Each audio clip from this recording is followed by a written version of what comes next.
Hello again. So, things got a little weird actually the first time I went on that Fiji trip. I, um, I tried calling him from Fiji and I got a message that said that the number was disconnected. And so I thought he had just up and left me and abandoned me. And that really hurt. So it ruined the trip in one sense. I mean, I tried to shove it and ignore it, but it really affected me. I came back thinking that he just was gone. And so when I found he wasn't, I was confused. He said like he didn't know why I ever got that message, so I don't have an explanation for it. But yeah, it didn't work out in terms of trying to contact him. So short after that, it's funny because he was my supply of pot for the longest time because he sold and grew. But I didn't want to contact him, and I was just very confused and conflicted about everything. So I was sending Chris to constantly go meet with him to get pot from him, which is funny. It's really funny. Chris did so much for me. He's a real trooper, that one. He's a good man. Really good friend. I'm glad that he's still my friend. But anyways, and after a few weeks of just not really talking to him and sort of using Chris as an in-betweener for stuff, most for pot, he just showed up at my door one day, which he liked to do. And we talked a bit. I was in shock, but I was also whatever. We talked a bit, and then from there tried to, have relations again. I explained to him, your number wasn't working. I thought you just left. And he was just I don't know why that happened. I don't know, whatever. So anyways, excuse me, we continued on trying to have relations. I, gave him his 55th birthday, made him a cake and everything, and life went on. But then that summer, I actually broke up with Chris. It just wasn't working out, despite how much I love him as a person and still think he's fabulous. I just had a lot of expectations for the person that I was in a romantic relationship with that he wasn't meeting, and it was making me treat him really poorly. I mean, I can't say anything makes me treat anybody anyway. I make those decisions, but my dissatisfaction with the relationship was making me a shitty person. And plus, on top of that, I had a lot of mental health issues that were way worse then because I'd had a lot less therapy and a lot less understanding about my very specific condition of PTSD. I hadn't had group therapy yet, and I hadn't had a lot of reflection that I've had since. So I was very emotionally volatile, we'll say.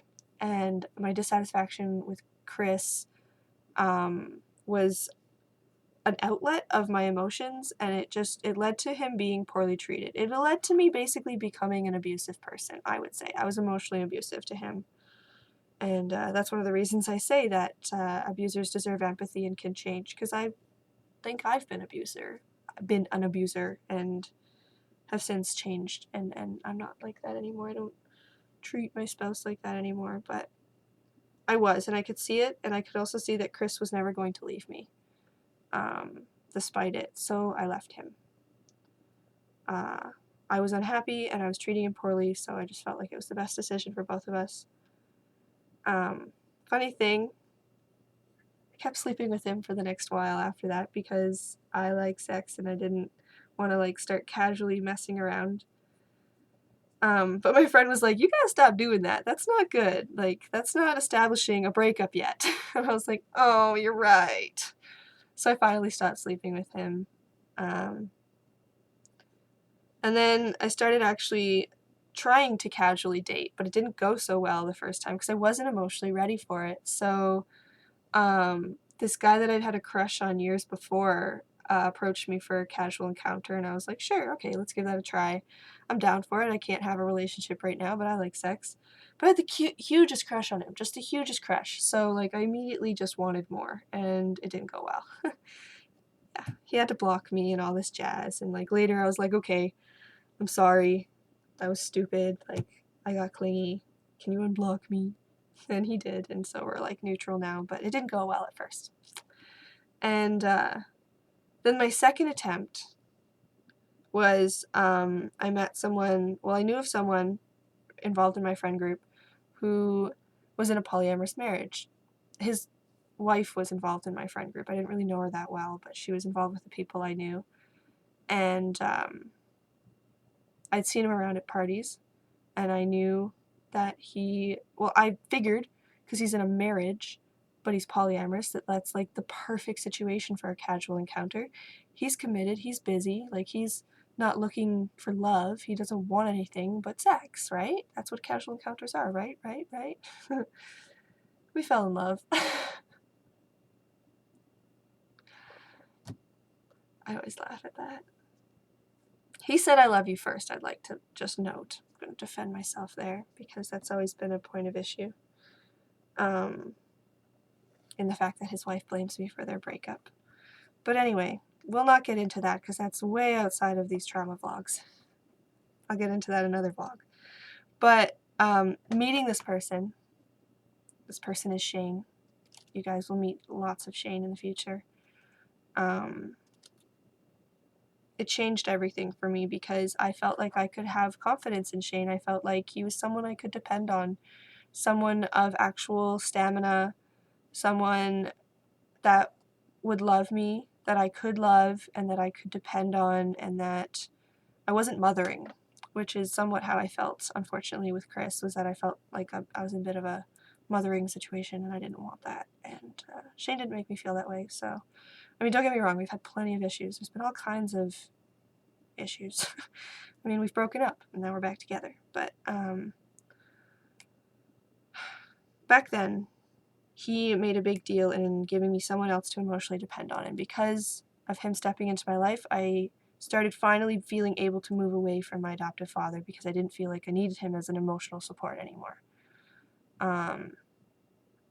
And there's actually a time where Shane was over visiting and he came to the door, my adoptive father came to the door, and so I like shoved him in the closet and was like, shh. And my adoptive father stepped in and we just like bickered and argued a bit over bullshit, I don't even know. And then he left.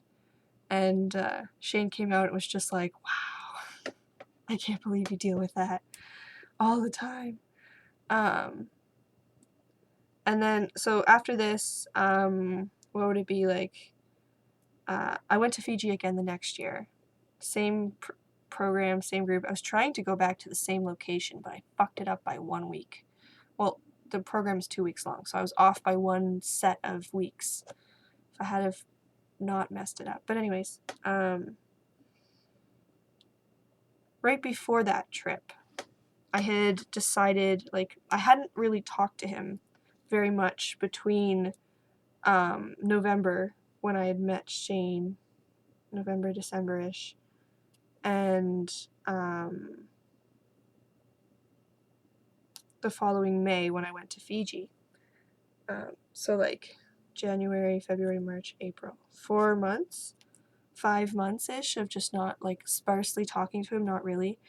And it got so distant that, like, I was really upset with him and, like, all the things he'd done to me and the emotions that I felt and the confusion that I felt. So I started sending him, like, angry, provocative texts. Like, I can't even remember what they were, but they were just, like, me trying to irk his emotions, I think. I don't know. That's what I said.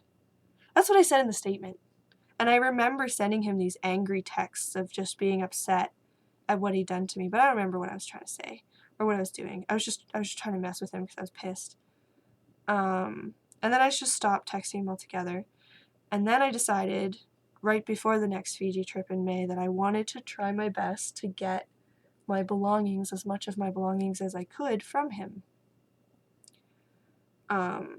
So I took Chris, because he already knew Chris, and I went to the house, and he didn't know we were coming, so he had the back door open, and the dog was out, and it was funny when the dog saw me.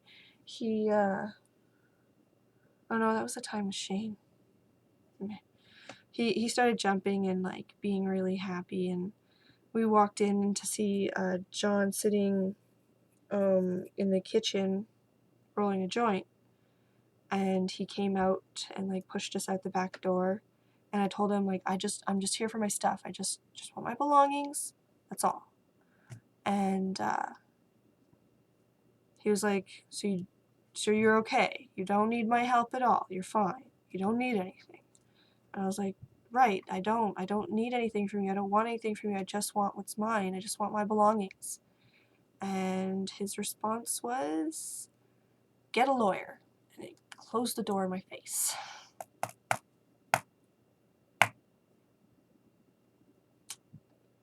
It is so fucked up and disgusting that if someone owns the property that they're living on and they have your stuff,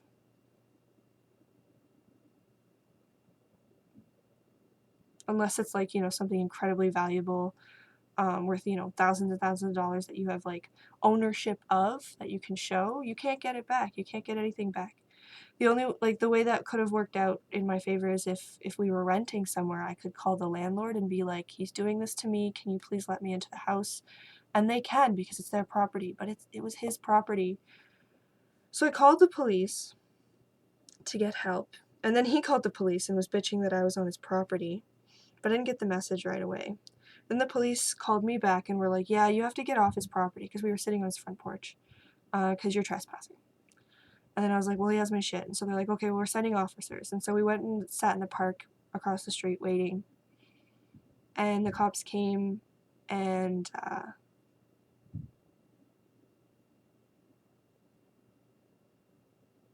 they knocked on the door and like called him and stuff, but he didn't answer, 'cause, that's all it takes. And they're like, well, he's not answering, and all we can really do is talk to him. That's it. Like, and ask him. They can't insist anything. The police are useless when it comes to someone owning their own property. So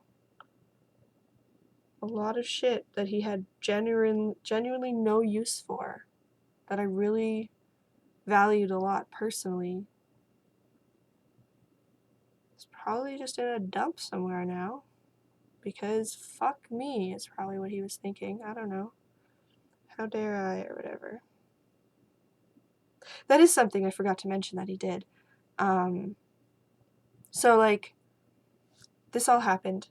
Right, I didn't get that far, so that's why I didn't mention it yet. So it all went down, basically just didn't work out. Didn't get what I wanted, walked home basically crying with nothing. Went to Fiji, came back, and Chris told me that he had actually apparently called him and left messages being like, how could you have done that? How could you? And then he also like called me and left voicemails on my message asking how I was and if I needed money and all that jazz. I shouldn't say all that jazz, like somehow, just like is showing concern for my well-being. And I think there might have been a message also of like, how could you? But I don't remember anymore. The police probably have a copy of those messages, because according to this statement right now, I say I kept the messages, which probably means I still had them at the time and then they called and recorded them. I don't fucking know anymore. Like, it's been, I made this report in January, February, March, April, May. It was May 31st? I thought it was June.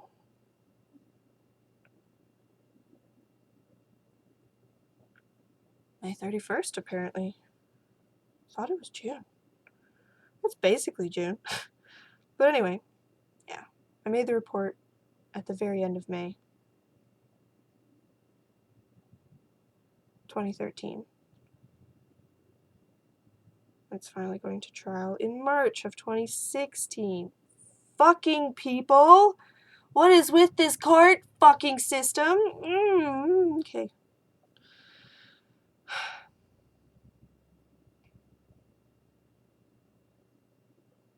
So I came back. I was really upset over the Fiji trip. I was thinking a lot during the bus rides from place to place about how frustrated I am at how much he's impacted my life, at how much the fibro impacts my life, at how much my disabilities impact my life.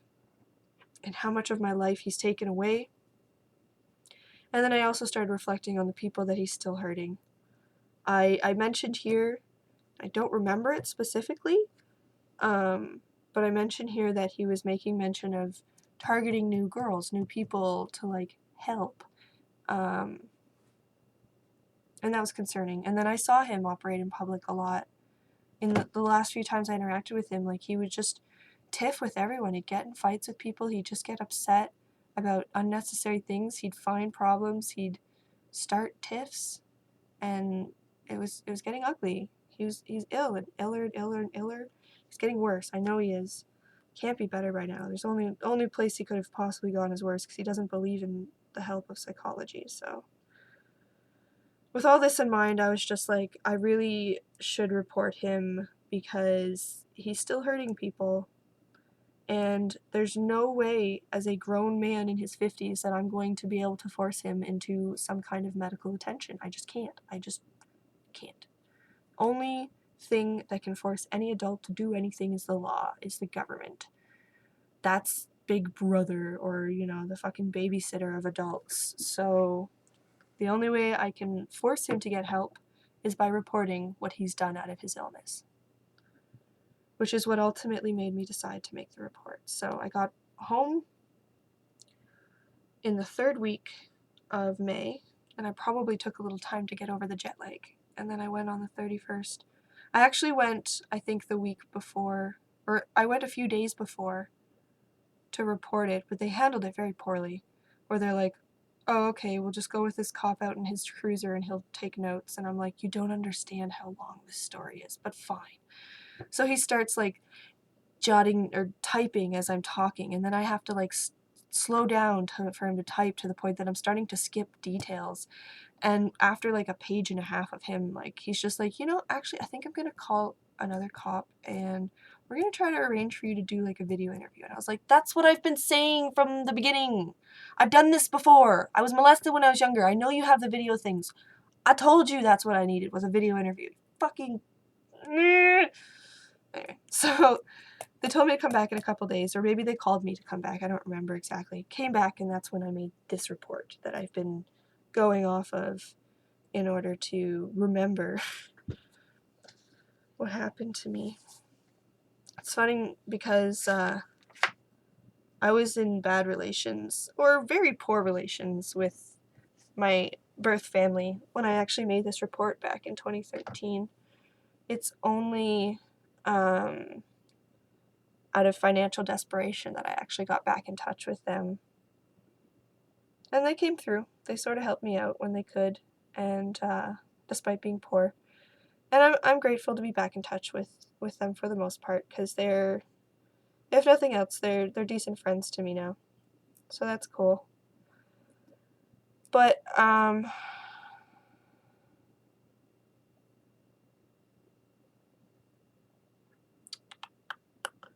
you can see that I left some of my beatings till after, because then the cops started asking me questions to like fill in stuff, because I was just like, and that's all I can remember, I think, sort of, maybe, sort of.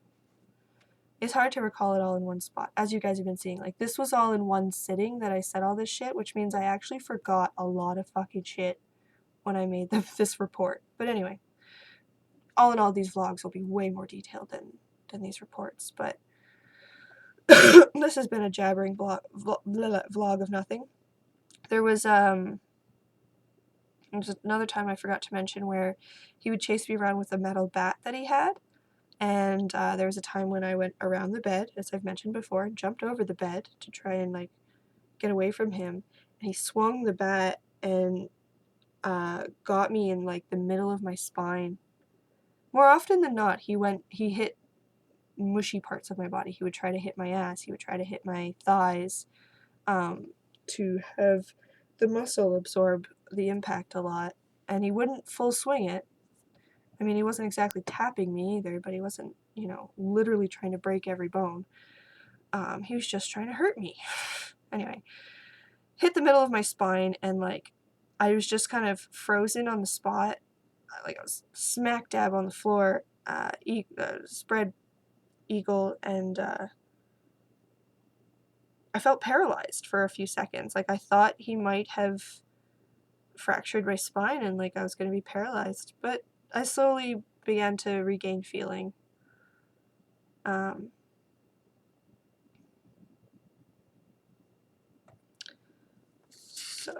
oh, look, it says interview concluded. Right. Oh yeah, the kettle. I forgot about that. So, ignore the bandage. Eczema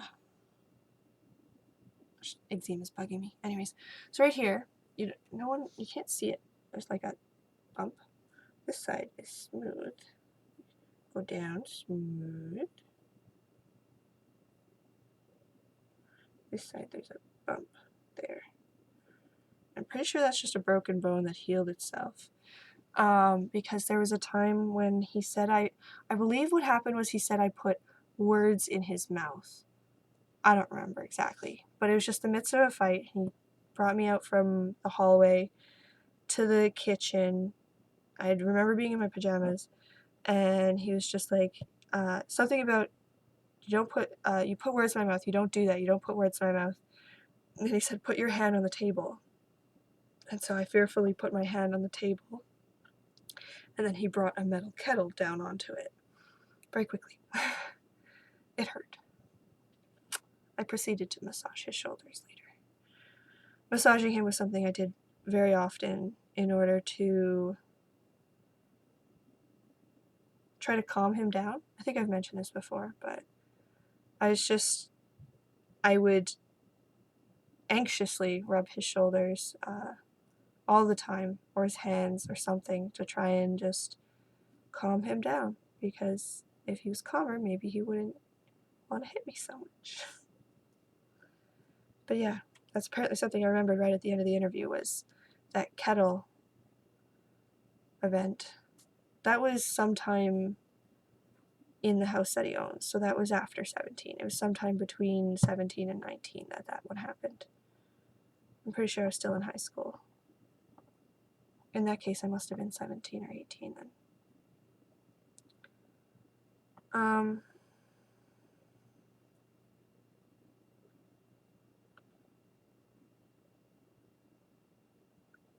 Oh yeah. And then I guess the final thing is, the officer asked me, so when sex would happen, would you fight him, or was it just the way it was? That was such an embarrassing question to be asked, because I'm just like, if you should fight. Everyone who's a rape victim wants to be like, I fought him. Of course I fought him. Why wouldn't I fight to keep my body pure and clean or whatever? But I didn't. As I think I mentioned to you guys in a previous video, probably one of the early ones, the first time he raped me, I just cried. Like, I very weakly resisted, and then it just sort of happened. I was just like, no, I don't want to. And he was like, yes, come on, you do. And I was just like, ugh. And then afterwards, I just rolled over and cried and decided that it was a price I was willing to pay in order to get away from my mother. I didn't think it was going to get to be what it was. I had no idea what I was getting myself into.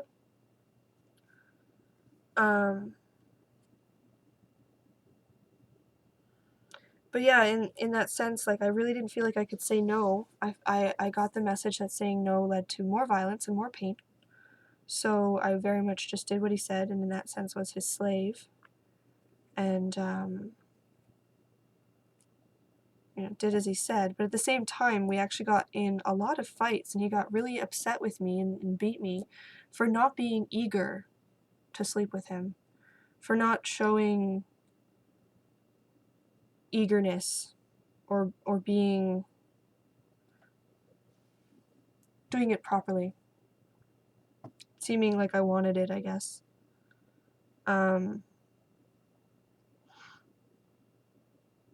There's a lot of conversation about why don't you why do you look like, he asked me that once, he's like, it always looks like you're in pain. And he said, it's so confused. And I was just like, I don't know. That was my response, I don't know.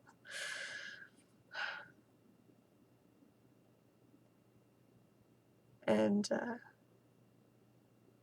it was pretty much always missionary, but there was like 1 or 2 times I remember him trying to get me to go on top, and I was just a pathetic mess. Like, it didn't work out because I had no desire for it at all. So, like, you know, that the one on top is the one that's wanting it to happen generally the most, right? You have to work the hardest generally. So he'd get really annoyed with me at how, like, terrible I was at that, and it'd just be like, I don't fucking want this. What are you expecting? And when it came to fellatio, I'd frequently, towards the end especially, like, I just really, really didn't want to, so he'd demand and insist it, and then I would just suddenly develop nausea and be sick and go to the toilet and actually be bulimic. I would shove my finger down my throat and try my hardest to fucking throw up so that I would not have to suck his cock instead. I did not want anything to do with it. And it frequently didn't work. But I tried. And he gets so mad at that too. He'd just be like, oh, what are you doing? Stop acting around and stop being bullshit and whatever.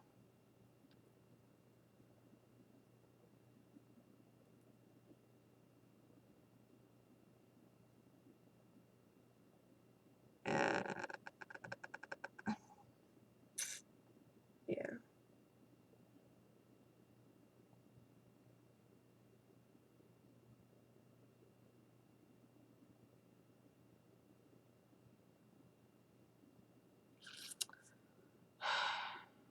Well, I really want this to be the last one before I do my conclusion, so I'll just finish up with the last few things that I mentioned in the statement, which was the time that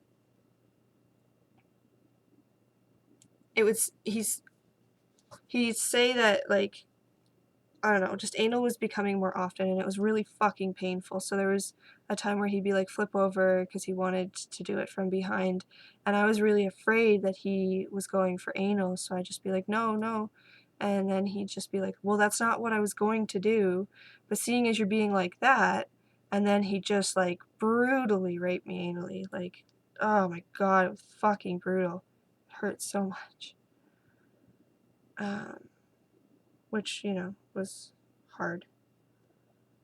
And there's actually even times where he went back and forth between anal and vaginal rape, and, you know, gave me some wonderful infections to deal with. I did deal with them, of course. I'm all nice and clean and healthy now. Been to the doctor plenty, fixed myself up. But, yeah. I've had my heyday of awful sex.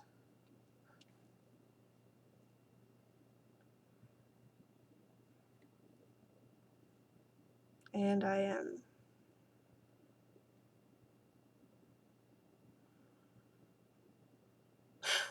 still dealing with shame over it, even though I know I shouldn't be.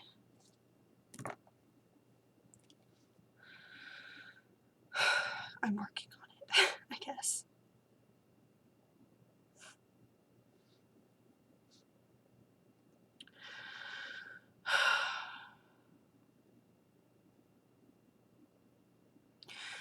So yeah, that's basically the gist of the horrors that I went through between 2005 and 2011.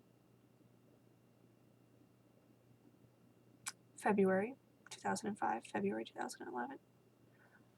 Well, no, because I, like, also included the years after. But anyways, yeah, that's my torturous story. The very next video, the next video and the very last video of this series will be whatever it is I have to say after having watched all those previous videos that I just made, or have made over the last 10 months or whatever. And how I'm feeling right before the trial, because that's I guess what I'm going to conclude this series with, is where exactly I'm at the day before the trial. And, by the way, I will be vlogging the trial as well, so stick around for that. But anyways, until next time.